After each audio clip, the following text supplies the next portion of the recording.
There was a time where I was sipping lean, I was popping pills, I was doing Molly, you know, shrooms, everything. And it was just an escape for me. You have all these people around me just kind of hanging on, wanting stuff from me, knowing that, like, I was living this lifestyle that they also wanted to live, drinking, smoking. Justin Bieber is making a comeback, and honestly, it is quite the remission. I don't have legal guardianship of him, but for the next 48 hours, he's with me. So, and we gonna go full crazy. Yeah, so as soon as you turn 16, you know what I'm saying, I'm gonna let you rock this every time you come to LA. Yeah, it's gonna be yours. So every time you come to LA, it's a little dusty, but you know, come get the front shot of this. Man. Minute. Woo. Okay. Okay. All right, so I'm gonna be driving this next year. Hollywood and its elites are known for funding shady activities and doing things that they shouldn't, mostly Diddy lending a hand to groom young artists. However, that hasn't stopped these powerful individuals from doing what they enjoy doing the most, and that is exploiting others for their own messed up gain. I ain't taking no slice from nobody. It's God. That's the only person that I serve. My mom ain't here. My mama was sacrificed. You know, out in Hollywood, a lot of people come up missing. Feels like it might be a lot of that. Can't control me. You get what I'm saying? They can control Shaq. They can control Charles Barkley. They can control LeBron James. They can control Jay-Z and Beyonce. But not you, man. But they can't control me. You see, it ain't no name I won't name. Exactly. It's up. Of course, we also have people who are not afraid to stand up against these elites, and looks like Bieber has recently joined the army. I started valuing the wrong things in this business because there was things dangling in front of me. If I get this, I'll be happy. If I do this, I'll be happy. I never had that security in a family. I never had that consistency. I never had the reliability and the accountability and all these things that make you understand the way the world works. Here's everything you need to know. Nobody ever tells you that, like, when you get to the top, there's nothing there. There's nothing there. There's just more of that. If you want it, you know, I had ground and scraped and fought to make movies and to make the things that I wanted to make and to sell books and sell scripts. And I was doing all those things. And then I get there and I'm like a broken shell of myself with this relationship that threatened to sort of like truly like wreck my life. And I had done nothing to deserve that. And, you know, I'm like, what is life? Like, what, you know, I'm so backwards. An unsettling network of influential people in Hollywood who routinely groom young musicians under the idea of mentorship has been brought to light as a result of actors finally taking a stand against the alleged system. Everything you wanted to do, you were doing, but you still weren't happy. But I was, you know, but I'm a victim. I'm a product, I should say, of these systems that we all survive in, which is, you know, this sort of capitalist-driven, corporatocracy kind of driven way of merchandising and commercializing every thought and fear and moment that we have in our lives, and never giving us a chance to slow down. And you know, when I was able to, I was on my way out, and I saw my kids, and I saw them grown up. And you really saw that? Yes, I did. And I saw them asking me, just like a mature grown adult would say, you know, say something very calmly without emotion, like, please don't do this. It is Bieber's opinion that the industry is home to a dangerous culture in which influential personalities take advantage of and manipulate talented individuals who are fragile. Bieber reveals the difficulties of navigating an industry that frequently turns its back on individuals who are struggling with exploitation by sharing his own struggles as a young musician. 16. You're not ready. Let's slow down. Let's slow down, Jess. Okay. Let's slow down, okay? One step at a time. But yeah, the keys is yours when you get 16. You're good to go. I'm good to go. Yeah. All right. And then when you get 18, you get the house. You get the mansion. Okay. I get the mansion? Yeah. So where are we off to now? Where would you like to go? I mean, wherever you want to go. Where are we going? So check this out, yo. Justin, you ever seen the movie 48 Hours? Right now, he's having 48 hours with Diddy, him and his boy. they're having the times of their lives, like you know, where we hanging out and what we doing. We can't really disclose, but it's definitely a 15-year-old's dream. And even though the entertainment industry has a tendency to conceal those who commit abuse, he stresses the importance of protecting young artists from the widespread abuse that occurs inside the industry. It was hard for me being that young and being in the industry and not knowing where to turn, and everyone, you know, telling me they love me and, you know, just turn their back on you in a second. But yeah, just protecting those moments, because people take for granted encounters. And by committing to speak out against the concerns of grooming and exploitation done by Diddy, Justin Bieber has recently distinguished himself from other artists.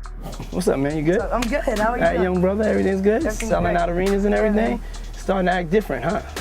No, you ain't been calling me and hanging out the way we used to hang out. Well, I mean, you try to get in contact with me, you know, through all my, partners and whatnot. Mm-hmm. But you never really got my number, so. Right, okay. My number? Yeah. I'm gonna tell you my number. Yeah. It's 555. Yes. Okay. 5555. Okay. Meanwhile, Jaguar Wright has made bombshell disclosures, asserting that Clive Davis, Diddy's mentor, may have introduced him to the Illuminati through cryptic, mysterious activities that are only known to the elite of Hollywood. Take a look.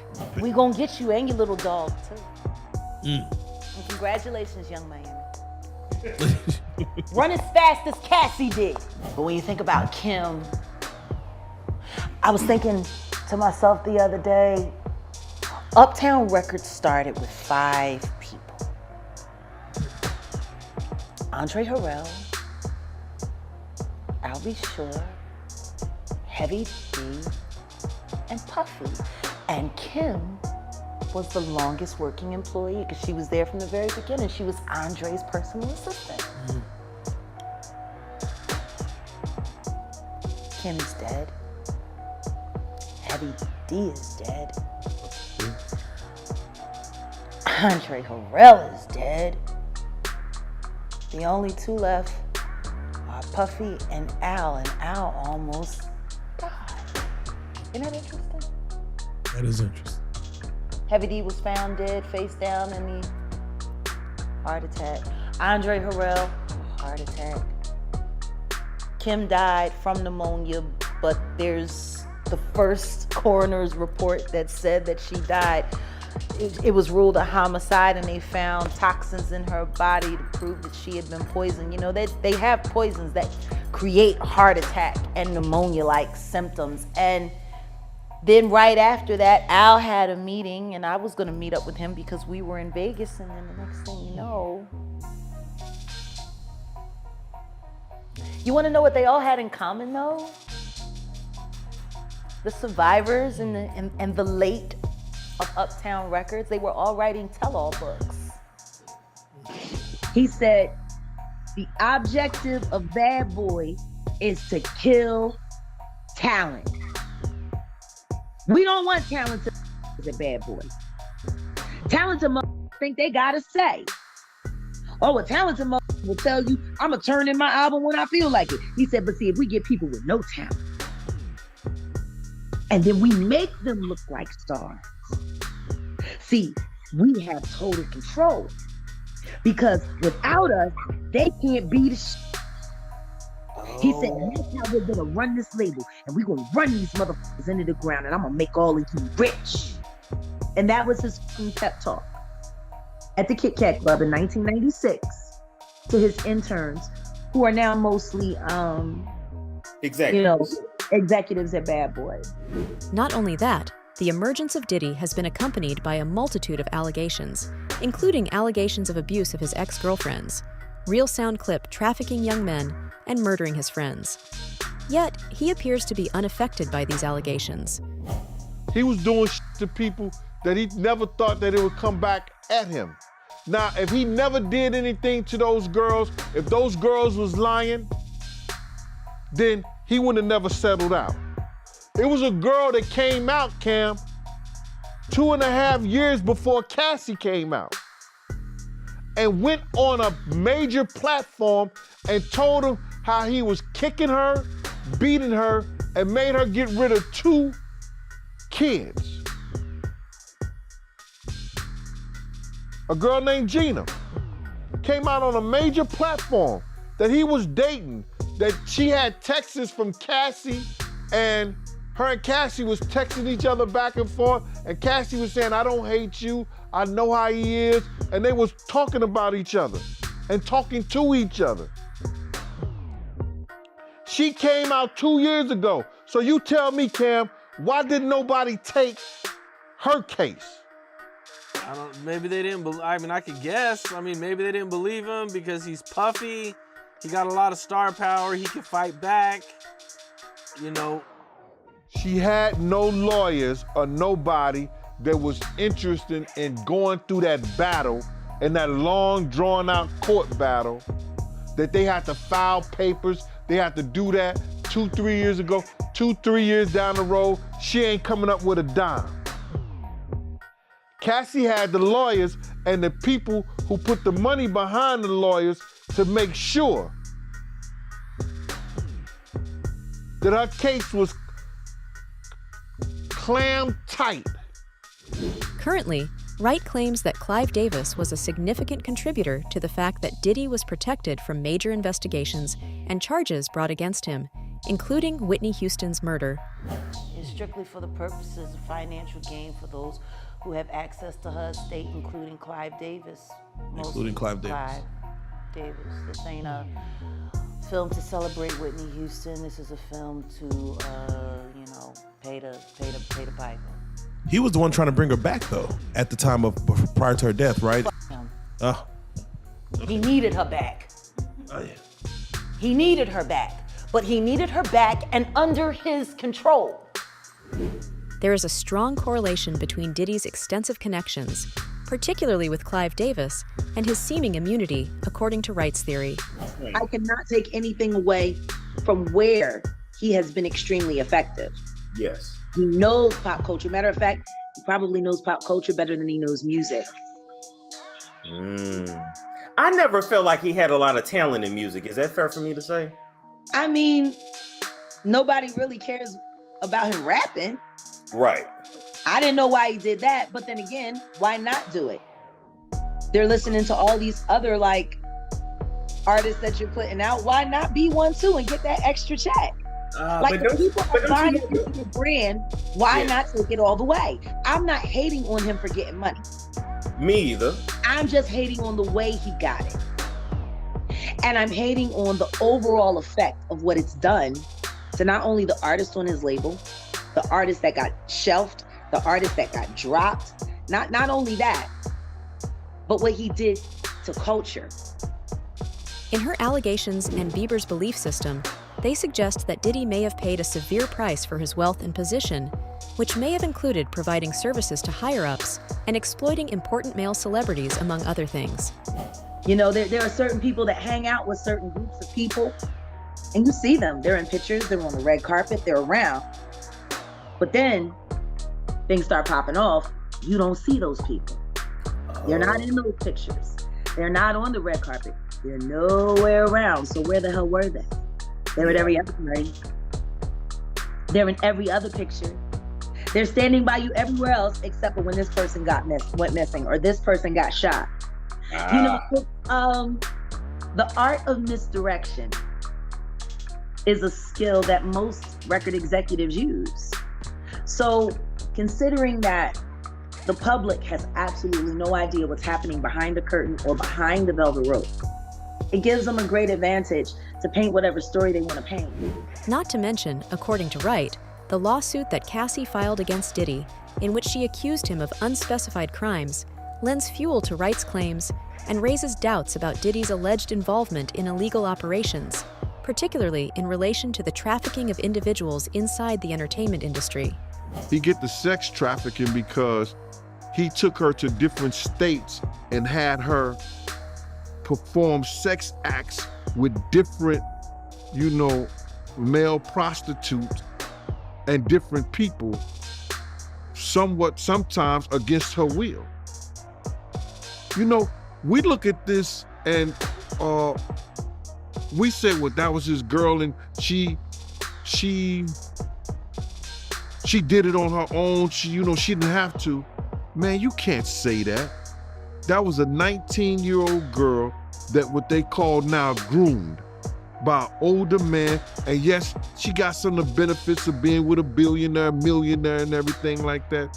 But it's just certain things that he did to groom her and put her into that position that she wanted the career, she wanted to do the music, she wanted to be a performer and all this stuff like that. He held all that shit over her head, bro. And now that she came out and telling everybody her story and what happened to her, people are finding fault in her. People are saying that she ain't right for putting a lawsuit against him, but she earned every bit of that, bruh. Beyond that, Jaguar Wright also claims that Diddy's membership with the Illuminati, sponsored by Clive Davis, has insulated him from legal ramifications, allowing him to operate with apparent impunity despite serious accusations. Following Wright, we also have Cat Williams, who has recently spoken up about Diddy and asserts that Diddy is 1,000% involved in sex trafficking and is making use of the music and entertainment industry to facilitate his illegal operations. I'm a proponent of all of us who are in this business working hard. Up for yourself, there really is nothing they won't do. Right. Fans are currently left to speculate about the depth of Diddy's relationships and the possible shadowy side of his success. Not to forget, Cat Williams has expressed similar sentiments to those expressed by Jaguar Wright, saying that Diddy, along with Will Smith, Steve Harvey, and Ludacris, are on the flip end of it all. Mel Gibson is also bringing attention to the darker sides of Hollywood by lending his voice to Bieber, Wright, and Williams. You see, if you don't already know, following the premiere of Sound of Freedom, a film that Gibson actively supports, interest in a 1998 interview in which he criticized the evils of Hollywood has grown. And although Gibson doesn't specifically link his comments in the interview to the subjects of the film's controversial release and emphasis on combating child sex trafficking in Hollywood have generated internet debates. I think it is moving forward. I think that light has definitely been shone into the dark regions, and it's painful, but it's a necessary thing for change. So there you go. Do you agree, John? Yeah, you can't help. It's an incredibly difficult thing to talk about in the context of a comedy interview. Yeah. Because there's very little that's comic about it. Yeah. You're seeing lives destroyed, but you're also seeing lives that have been deeply troubled for years, and kind of a tragic healing process. It's a big upheaval. I mean, I've never seen Hollywood quite so shaken by anything. According to those close to him, Gibson has been pushing Sound of Freedom on social media and in his inner circles. Meanwhile, Elijah Schaffer, a podcast presenter and movie producer, has also made the connections, putting out a hypothesis that suggests a connection between Gibson's 1998 interview and the subjects covered in Sound of Freedom. Now, in a since-deleted interview, Gibson talked about how he had weird, paranoid suspicions when he first came to Hollywood, and how he eventually found out that some of his darkest concerns about the entertainment industry were true. In a tweet, Schaffer also intensified Gibson's cautions about the entertainment business, claiming that Gibson predicted Hollywood's backlash against him and even made reference to performers as actual demons.